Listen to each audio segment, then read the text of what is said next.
Los Angeles est à plus de 6500 km. Lima, la capitale du Pérou, à 6600 km.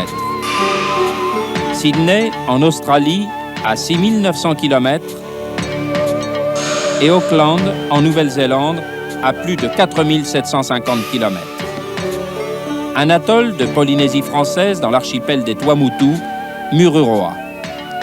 C'est ici, à 1200 km de Tahiti, que la France s'est dotée d'un ensemble de laboratoires ultramodernes regroupant de nombreuses disciplines, lui permettant d'effectuer des expériences de physique nucléaire indispensables à sa force de dissuasion. Depuis une quinzaine d'années, les expérimentations sont effectuées à grande profondeur dans la couche de basalte constituant le socle de l'atoll. Longtemps surnommé l'atoll du secret, Mururoa n'a pourtant rien à cacher. Ici, vivent en permanence près de 3000 personnes de formations et d'origines différentes.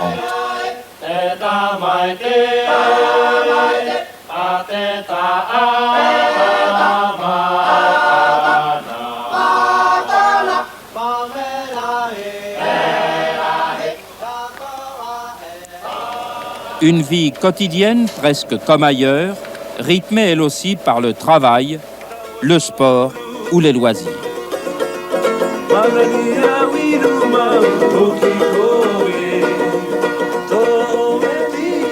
Mururoa, un atoll du bout du monde, certes, mais sur lequel ingénieurs et techniciens développent jour après jour les technologies du futur.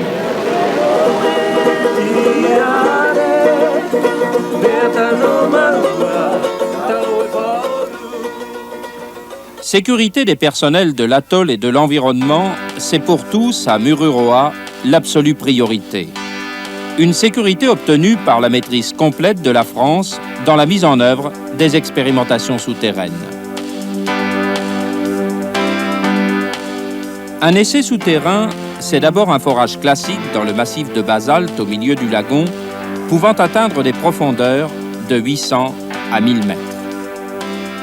Cette première étape, qui va durer de 40 à 50 jours, a été précédée de minutieuses études géologiques permettant de déterminer avec précision le meilleur point d'attaque du forage. Le puits terminé, une tulipe, sorte d'entonnoir destiné à faciliter l'introduction du conteneur de mesure, est mise en place sur la partie supérieure du puits. 16 mètres de longueur, 2 mètres de diamètre, un poids d'une quarantaine de tonnes, le conteneur renferme le dispositif expérimental et les appareils de mesure. Assemblé à terre, il est ensuite acheminé vers le puits par une barge spécialisée permettant son transport et sa manutention.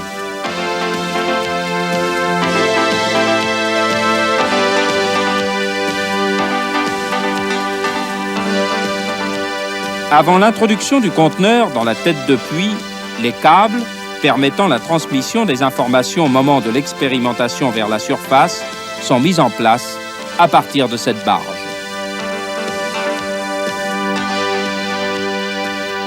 La deuxième étape de la préparation d'un essai nucléaire consiste à descendre avec toute la sécurité voulue le conteneur expérimental relié à ces câbles de mesure jusqu'à la profondeur retenue pour l'expérimentation. L'opération terminée, la barge de manutention est évacuée. Une autre barge supportant les cabines d'enregistrement de mesure est alors mise en place. Les câbles du conteneur sortant du puits sont connectés à ces cabines à la surface du lagon. Quand tous les câbles seront reliés, une série de contrôles permettra de s'assurer du bon fonctionnement de l'ensemble mesure.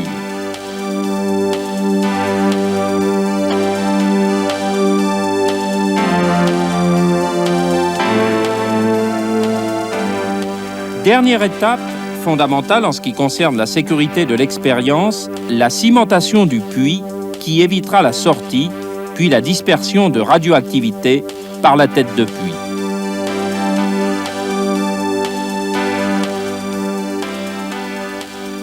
Le puits cimenté et la qualité du ciment contrôlée en laboratoire, la barge est retirée et l'on procède alors aux dernières mises en place de capteurs. autour d'une bouée, sous la barge de mesure et sur le fond du lagon. Après une dernière série de contrôles, le dispositif est déclaré prêt pour l'expérimentation. En 1/1000e de seconde, toute l'énergie de l'engin expérimental est dissipée. Seul aspect visible de cet essai, l'onde de choc durant quelques secondes sur les eaux du lagon.